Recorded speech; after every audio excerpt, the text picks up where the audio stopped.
சரி, யோசித்து பார்க்குறீங்களா? உங்களுடைய அந்த நிலைகள் தான், உங்களுடைய காரியங்கள் தான். ஆனால் திருமறை சொல்லுகிறது, எனக்காக தம்மையே ஒப்பு கொடுத்த. அது மட்டுமல்ல, அந்த வார்த்தை சொல்லுகிறது, நான் பிழைத்திருக்கிறேன். அன்பு தேவ பிள்ளையே, நீ இன்றைக்கு பிழைக்க வேண்டுமா, வாழ வேண்டுமா, செழிக்க வேண்டுமா, பூமியிலே லைத்திருக்க வேண்டுமா? ஒரே ஒரு காரியம், ஆண்டவர் உன்னை சிலுவையில் அறையப்பட, அல்ல ஆங்கிலத்தில் சொல்லப்பட்ட வார்த்தை, he gave himself for me. என்னையே அவருக்காக கொடுத்தார். இன்னைக்கு எல்லாம் எதிர்பார்க்கிற உலகம், இதை செய்ய வேண்டும், அதை செய்ய வேண்டும், எதிர்பார்க்கிற உலகம். அந்த எதிர்பார்ப்புக்கு நீங்கள் ஒத்து வராவிட்டால் உங்களை கொலை செய்யும் துணிவார்கள். இதான் உலகம். அந்த எதிர்பார்ப்புக்கு நீங்கள் அவளோடு கூட ஒத்துழைக்காவிட்டால், செயல்படாவிட்டால், உங்களை எந்த அளவுக்கும் அவர்கள் உங்களை எதிர்க்க துணிவார்கள். ஆனால் இவரோ, அன்பான தேவ பிள்ளைகளே, தன்னையே உனக்காக எனக்காக தந்தார். முதல் குறிப்பு என்னவென்றால், அந்த வசனம் சொல்கிறது, யோவான் 19:2, அவருடைய சிரசை உனக்காய் தந்தார். அவருடைய தலை.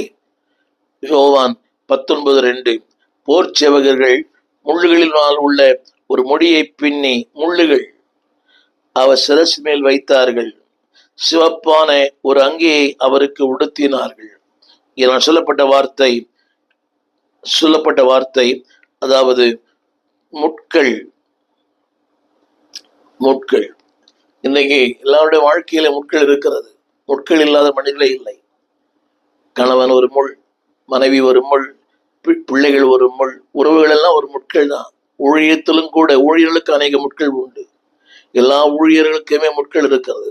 உள்ளான முட்கள், வெளியான முட்கள், காணப்படுகிற முட்கள், காணக்கூடாத முட்கள், சொல்லக்கூடிய முட்கள், சொல்லக்கூடாத. என் குமாரத்தி முட்களுக்குள்ளே. அப்படினால் முள்ளுகள் இல்லாத வாழ்க்கையே இல்லை. Every life there is a thorn. எல்லாருக்கும் உண்டு. பவுல் சொல்கிறான், சரியத்திலே எனக்கு ஒரு முள் கொடுக்கப்பட்டிருக்கிறது.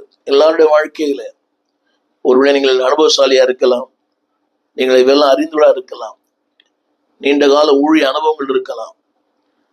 ஆனாலும் எல்லாருடைய வாழ்க்கையில அனுபவங்கள், இந்த முட்கள் உண்டு. நான் ஒரு ஊழியரோடு கூட 16 ஆண்டுகள் அவரோடு பயணித்திருக்கிறேன்.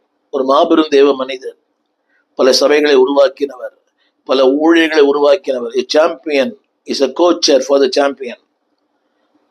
திரும்ப சொல்கிறேன், is the coacher for the champion. அநேக வீரர்களை, இன்னைக்கு இருக்கிற பிரபலங்களை உருவாக்கின ஒரு ஊழியர் அவர்.